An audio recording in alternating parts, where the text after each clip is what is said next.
সরকারের নিম্নতম মজুরি বোর্ডেরই এখতিয়ার নেই খাতভিত্তিক মজুরি বোর্ড গঠনের। মন্ত্রণালয় কর্তৃক শ্রমিক ও মালিক পক্ষ নির্ধারণ করে বোর্ড গঠন করলেই কেবল কাজ করতে পারে প্রতিষ্ঠানটি।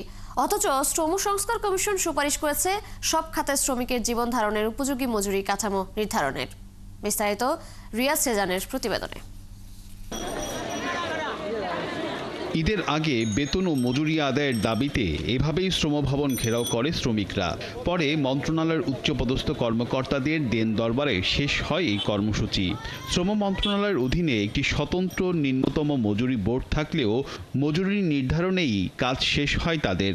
মাঠ পর্যায়ে তা বাস্তবায়ন হচ্ছে কিনা তা দেখার অধিকার নেই প্রতিষ্ঠানটির। সিল্কোর সিল্ক অ্যান্ড শাইন, যাতে আছে আর্গান অয়েল ও ওট প্রোটিনের গুডনেস, যা আপনার চুলকে রাখে হেলদি অ্যান্ড শাইনিং।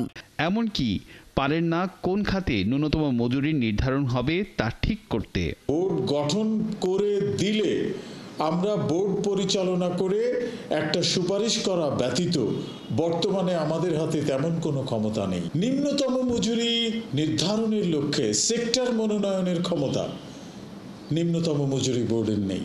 অনেকগুলি লাল ফিতা, এই লাল ফিতার কারণে শ্রমিকরা আসলে পেরে ওঠে না। শ্রমিকের সুরক্ষা বা অধিকার রক্ষায় যে প্রতিষ্ঠান কাজ করে তাকেই নিয়মের বেড়াজালে করে রাখা হয়েছে অকেজো করে।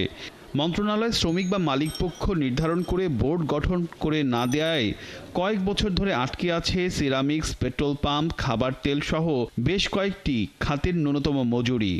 প্রায় 8টি সেক্টরে হয় মালিক প্রতিনিধি মনোনয়নের জন্য 3 বছর যাবৎ অপেক্ষা করছে, অথবা শ্রমিক প্রতিনিধি মনোনয়নের জন্য 2.5 বছর থেকে 3.25 বছর যাবৎ অপেক্ষা হচ্ছে।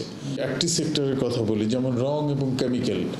আমি 8 মাস তারা আমার দরবারে কত যে চোখের পানি ফেলেছে, স্যার আমাদের মজুরি করে দেন, নিম্নতম মজুরি করে দেন। মালিকরা আমাদেরকে টাকা দেয় না, পয়সা দেয় না, আমাদের 3টা বাচ্চা 2টো বাচ্চা আমরা খেতে পারি না, আমি কিচ্ছু করতে পারিনি।